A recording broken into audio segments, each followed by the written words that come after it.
এগৰাকী ষ্টুডেণ্টৰ ক্ষেত্ৰত ভাল ৰিজাল্ট হ'বলৈ হ'লে কেইটামান বস্তু খুবেই প্ৰয়োজনীয়। এই গোটেইকেইটা বস্তু থাকিলেহে এগৰাকী ষ্টুডেণ্টে পঢ়িব পাৰিব আৰু পঢ়িলেহে ভাল ৰিজাল্ট কৰিব পাৰিব। আজি এই ভিডিঅ'টোৰ জৰিয়তে ষ্টুডেণ্টৰ থাকিব লগা কেইটামান কথা ক'ম, যিকেইটা থাকিলেহে হয়তো এগৰাকী ষ্টুডেণ্টে ভাল ৰিজাল্ট কৰিব পাৰিব, কাৰণ তেওঁ পঢ়িব পাৰিব। ভিডিঅ'টোৰ ভিতৰলৈ যোৱাৰ আগতে যদি মোৰ চেনেলটোলৈ নতুনকৈ আহিছা তেন্তে চেনেলটো ছাবস্ক্ৰাইব কৰি দিবা, লগতে কাষত থকা বেল আইকনটো ক্লিক কৰি দিবা আৰু ভিডিঅ'টো লাইক, কমেণ্ট আৰু শ্বেয়াৰ কৰিবলৈ নাপাহৰিবা। প্ৰথম কথাটো হ'ল পৰিৱেশ।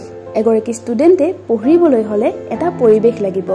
এখন হাই উৰুমি হৈ থকা ঘৰত বা কাজিয়া হৈ থকা ঘৰত এগৰাকী ষ্টুডেণ্টে মন কৰিলেও মন দি পঢ়িব নোৱাৰে, কাৰণ তেনেকুৱা এটা পৰিৱেশে ষ্টুডেণ্টগৰাকীক মেণ্টেলি এফেক্ট কৰে।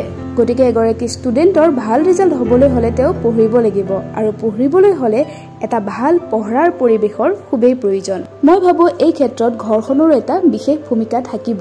যিহেতু পঢ়া ঘৰতে হয়, গতিকে ষ্টুডেণ্টগৰাকীক এটা ভাল সুস্থ পঢ়াৰ পৰিৱেশ দিবলৈ ঘৰখনেও সিমানখিনি ষ্টুডেণ্টগৰাকীক সহায় কৰিব লাগিব।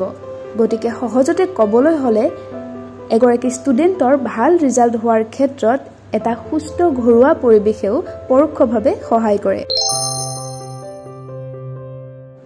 ভাল ৰিজাল্ট কৰিবলৈ হ'লে ষ্টুডেণ্টৰ পঢ়াবোৰ মনত থাকিব লাগিব, বুজি পাব লাগিব, আৰু বুজি পাবলৈ পঢ়াবোৰ মনত থাকিবলৈ ষ্টুডেণ্টগৰাকীক লাগিব IQ, অৰ্থাৎ বুদ্ধাংক।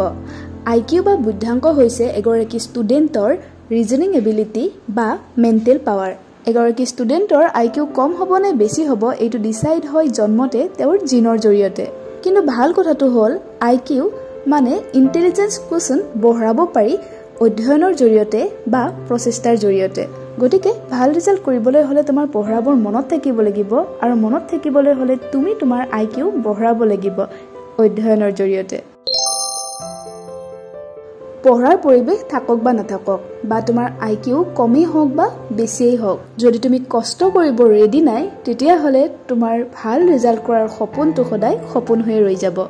অৰ্থাৎ ভাল ৰিজাল্ট কৰিবলৈ হ'লে তুমি কষ্ট কৰিব পাৰিব লাগিব। তাৰ বাবে হয়তো কেতিয়াবা তুমি তোমাৰ ভাল লগা কিছুমান কাম ছেক্ৰিফাইচ কৰিব লাগিব, তোমাৰ টোপনিও হয়তো কেতিয়াবা ছেক্ৰিফাইচ কৰিব লাগিব। ঘাত প্ৰতিঘাত সকলো পাৰ কৰি, সকলো অজুহাত তুমি আঁতৰাই পঢ়াৰ বাবে তুমি কষ্ট কৰিব লাগিব, তেতিয়াহে তোমাৰ ৰিজাল্ট ভাল হ'ব। ইয়াৰ লগতে মন কৰিবা, যদি তোমাৰ পঢ়াৰ পৰিৱেশ ইমান সুস্থিৰ নহয় বা তোমাৰ IQ কম, তেতিয়াহ'লে তুমি আৰু কষ্ট কৰিব লাগিব। যদি ভাল ৰিজাল্ট কৰাৰ সপোন আছে বা জীৱনত কিবা এটা হোৱাৰ সপোন আছে, তেন্তে কষ্ট কৰিবলৈ ৰেডি হৈ লোৱা। যদি ভাল ৰিজাল্ট কৰাৰ তুমি সপোনে নেদেখা, তেতিয়াহ'লে কষ্ট কিহৰ বাবে কৰিবা? গতিকে ভাল ৰিজাল্ট কৰিবলৈ তোমাক সপোন লাগিব। সপোনৰ আন এটা নাম এই ক্ষেত্ৰত এইম ক'ব পাৰোঁ। এইম বা লক্ষ্য মানে মই এইটো বুজোৱা নাই যে ডাক্তৰ হ'ম, ইঞ্জিনিয়াৰ হ'ম, প্ৰফেচাৰ হ'ম, সেয়া নহয়, কিবা এটা হ'ম, এইটো লক্ষ্যৰ কথাহে কৈছোঁ। যেতিয়া সপোন দেখিবা যে পঢ়িছোঁ, যেতিয়া কিবা এটাতো হ'ম, নিজৰ ইনকাম নিজেই কৰিম, নিজৰ ভৰিত নিজেই থিয় দিম, তেতিয়া তোমাৰ কষ্ট কৰিব মন যাব। গতিকে ভাল ৰিজাল্ট কৰিবলৈ হ'লে সপোন দেখাটোও জৰুৰী। ভাল ৰিজাল্ট হ'লেহে সপোনে পাখি মেলিব, আৰু তেতিয়া তোমাৰ লক্ষ্যও বা এইমো তোমাৰ ফুলফিল হ'ব। এই গোটেইকেইটাৰ লগে লগে তোমাক লাগিব মটিভেশ্যন।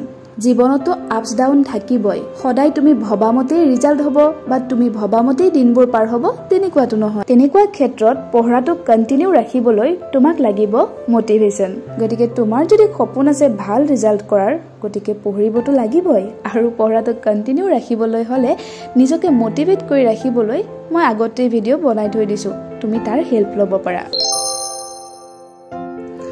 পঢ়াৰ বহুতো ধৰণ থাকে। তুমি লিখি থকাটোও পঢ়া বুলি ক'ব পাৰা, তুমি মাতি থকাটোও পঢ়া বুলি ক'ব পাৰা, বা তুমি কিতাপখন চাই থকাটোও পঢ়া বুলি ক'ব পাৰা।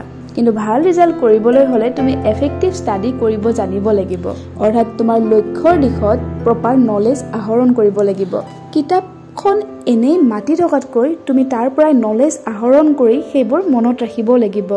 অৰ্থাৎ এফেক্টিভ ৰিডিং যদি কৰিব নাজানা, ভালদৰে পঢ়িব যদি নাজানা, তেতিয়াহ'লে ভাল ৰিজাল্ট ক'ৰ পৰা হ'ব, নহয় জানো?